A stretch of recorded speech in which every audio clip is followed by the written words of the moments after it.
पूरा रहस्य का संक्षिप्त वर्णन। श्री नारद जी बोले, हे वत्स हरतायन, तुमने अति महा अद्भुत वर्णन किया, अपने अंतःकरण को देखा। इस प्रकार तुमने बालक के समान होकर भी विद्वान की भांति आचरण किया है। मैंने घूमते हुए कई भुवनों के भुवन देख लिए, विद्वान, मूर्ख, शूद्र और पापियों को देखा। उन्होंने बहुत प्रकार से मुझसे पूछा और आज तक कहीं भी तेरे जैसा किसी ने विलक्षण कार्य नहीं किया। हे पुत्र, नाम से ही तुम यथार्थ सुमेधा विद्वान हो। मुझे अपने प्रश्न का आशय स्पष्ट रूप से समझाओ। तुमने जो ये शुभ वाणी कहा कि अंतः साक्षात्कार कर लिया, तो कौन अंतः पदार्थ है, कौन बाह्य है, ये विभेद किसका किया हुआ है और उसका रूप क्या है? अंतः शरीर इस प्रकार से तो इसे कहा भी नहीं जा सकता। मैंने सभी के अंतः संस्थान को महाकाश से व्याप्त देखा है। 7 बलिष्ठ की लंबाई के प्रमाण वाला ये तेरा शरीर असंख्यात प्रमाण का है। उसमें भी देखने वाला तू कहाँ स्थित रहा? तूने बाहर से अंतर देखा कि अंतः स्थित होकर सब देखा। बाहरी इंद्रियों से तो अपने उदर के अंदर भाग की कोई वस्तु तुम्हें दिखाई ही नहीं देगी। आत्म प्रत्यक्ष द्वारा तूने मुझे देखा तो ले सुन। हे सखा, उस काल में तेरी आत्मा को तुमने साक्षात किया, तूने बाहर देखा। इस प्रकार भी मेरी बात की पुष्टि सुन। किसका वाहे, किसने देखा, कैसे देखा, क्या कारण है? इंद्रिय तो देह के समान होने से जड़ है, अपने में ही स्थित है, तो बाहर स्थित किसी वस्तु को उसने कैसे देख लिया? उसे तू बता। जब देखा ही तो सारी बाहर की वस्तुएं क्यों नहीं देख पाया? जब मैं तेरी इंद्रियों से देखा गया तो तेरा क्या हुआ वह भी बता। मैं भगवान ब्रह्मा जी के लोक से तुम्हें देखने को आया हूँ। वहाँ जो तेरे विषय की बात हुई सो बताता हूँ।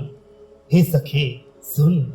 श्री ब्रह्मा के लोक ब्रह्म सदन में सभा में महर्षि मार्कंडेय ने देवगण आदि से बैठे हुए पितामह भगवान ब्रह्मा से विनयान्वित हो प्रणाम कर सबके सम्मुख पूछा, हे भगवान, आप सर्वज्ञ हैं, संपूर्ण सृष्टि के कर्ता हैं।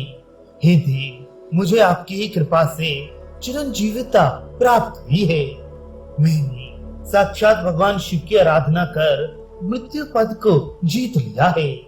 मैंने इतिहास आगम सहित संपूर्ण शास्त्रों, खींचरी व गोचर विद्याओं और ज्ञान विज्ञान को देखा।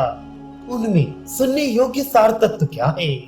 सो आप भली प्रकार सुनिश्चित सिद्धांत का प्रतिपादन कीजिए। मुझे अत्यधिक संदेह है। मैंने इस विषय में देवगण, ऋषि समुदाय, सिद्ध योगी जन को जो पूछा तो सबने भक्ति श्रद्धा के वशीभूत हो अपना अपना अभिमत अभिप्राय प्रकट किया। वे महानुभाव सर्वानुविज्ञ रहे, इसीलिए अपना अपना उचित वचन कहा। आप लोक कर्ता, सर्वज्ञ, संपूर्ण भूतों के आत्मा और ब्रह्म दर्शन किए हुए हैं। हे दया सिंधु, हे प्रभु, आप मुझे जैसे मैंने पूछा है वैसे ही समझाइए। महर्षि मार्कंडेय का कथन सुनकर लोक पितामह श्री ब्रह्मा एक क्षण भर ध्यान कर प्रसन्न मन से भूमि पर दंडवत किया। उन्होंने अत्यंत प्रसन्न होकर भगवती पराशक्ति का प्रभाव स्मरण किया। वह पुलकित शरीर और पूर्णानंद से आंसू से सविशेष रोमांचित हो हाथ जोड़ त्रिपुरेशी को प्रणाम किया, जो संपूर्ण प्राणियों की सर्व कारण है, और मुनियों में श्रेष्ठ श्री मार्कंडेय को संबोधन कर कहना आरंभ किया, हे ब्राह्मण, आप मेरा वचन सुनिए। मैं आपको सत्य कहता हूँ। आप सब उपस्थित सभा के सदस्यों के साथ मेरे कहे हुए पर श्रद्धा जमाएं। जो कोई भी इनमें अश्रद्धालु है उनकी कोई स्थिति नहीं है। जो त्रिपुरा संपूर्ण जगत के कारण है, जिनमें सारा जगत व्याप्त है और अंत में उसी में समा जाता है, वही आदि जगन माता सबसे अधिक समर्थ है। इस महेशानी के बिना संपूर्ण सृष्टि ही बंध्या के पुत्र के समान निरर्थक और सत्ताहीन है, जिनकी कृपा के लेश से सब अपनी ही आत्मा में स्थित है, जो प्रति अणु क्षण और भूभाग में सदा पूर्ण है, वही त्रिपुरा है, जो प्रतिक्षण विचित्र शरीर प्राण और साधन संपन्न नाना भुवनों को अपनी सर्वोत्तम आत्म कला से प्रविभाग बनाती है, और स्वयं वही आद्या उन्हें आच्छादित करती है, जिसके पूर्ण अंत मध्य भाग और आदि स्थान को न तो मैं न विष्णु और न शंकर ही जानते हैं, केवल हम उस पराम्बा के चरण कमलों के रेणुओं को ही जानते हैं। सृष्टि स्थिति संहार तिरोधान और अनुग्रह हम लोगों पर वही पराशक्ति किया करती है।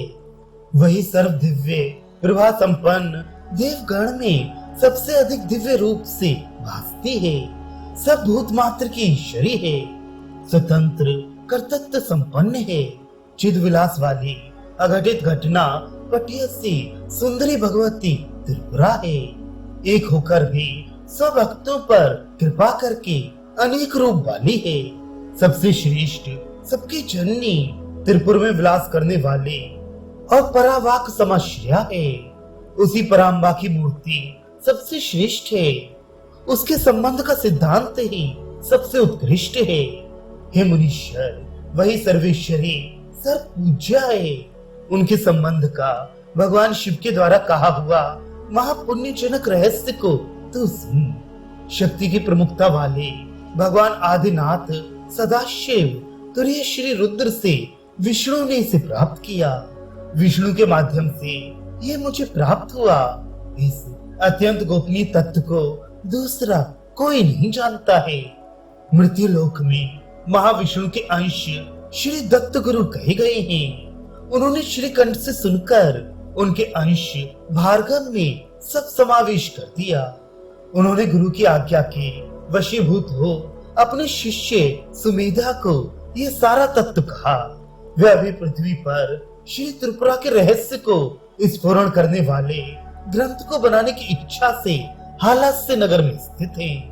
वह महाविद्वान श्री गुरु की आज्ञा से त्रिपुरा के ध्यान में लगा रहता है। इस प्रकार देवादिदेव ब्रह्मा ने ब्राह्मण को जो बताया वही मैं देखने के लिए आया हूँ। ये तुम्हें सत्य कहता हूँ। इस प्रकार तुम्हारे समागम में जो बातें जैसी हुई हैं, वे सब यथावत तुम्हें बता चुका। हे हरतायन, अब मेरे प्रश्न का उत्तर दो। इस प्रकार श्री नारद का कथन सुनकर हरतायन चारों ओर विचार कर कोई उत्तर न जान पाया और लज्जित होकर देव मुनि से बोला, हे महर्षि, मैं आपके प्रश्नों का कोई भी उत्तर नहीं जानता हूँ। आप मुझे जो सर्वथा कल्याणकारी तत्व है अथवा शिव तत्व अंतिम ज्ञातव्य उसे समझाई। जैसा आपने कहा वैसे ही पूज्य गुरुदेव ने मुझे आदेश दिया। हे वत्स, भगवती त्रिपुरा के रहस्य का बंधन ग्रंथ के द्वारा करो। मैंने एकाग्र ध्यान लगाकर श्री गुरु मुख से सब सिद्धांत सुने, परंतु मंद बुद्धि होने से वह सब मुझे विस्मृत हो गया। हे प्रभु, आप मेरे ऊपर दया कीजिए। इस भांति उस महर्षि के चरणों में सादर प्रणाम कर सुमेधा ने अनुरोध किया। इस प्रकार हरतायन सुमेधा के पूछने पर महर्षि नारद ने दीर्घ काल तक ध्यान कर सब प्रकार यत्न किया।